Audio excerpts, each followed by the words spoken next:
কোটা সংস্কার আন্দোলনে রংপুরে নিহত শিক্ষার্থী আবু সাইদের পরিবারকে অর্থ সহায়তা দিয়েছে রোকেয়া বিশ্ববিদ্যালয় কর্তৃপক্ষ। সকালে পীরগঞ্জের বাবনপুরের বাড়িতে যায় বিশ্ববিদ্যালয়ের একটি প্রতিনিধি দল।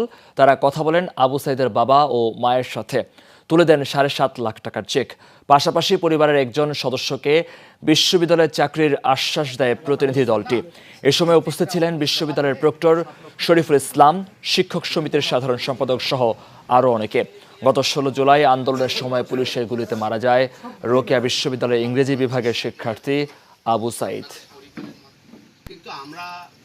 বেগম রোকেয়া বিশ্ববিদ্যালয়ের পক্ষে নিহত মেধাবী শিক্ষার্থী আবু সাইদের বাবা মায়ের হাতে আজকে 7.5 লাখ টাকার একটি আর্থিক সহায়তার চেক তুলে দেওয়া হয়েছে এবং বেগম রোকেয়া বিশ্ববিদ্যালয় প্রশাসন সবসময়ই আবু সাইদের পরিবারের সঙ্গে এবং পাশে থাকবে।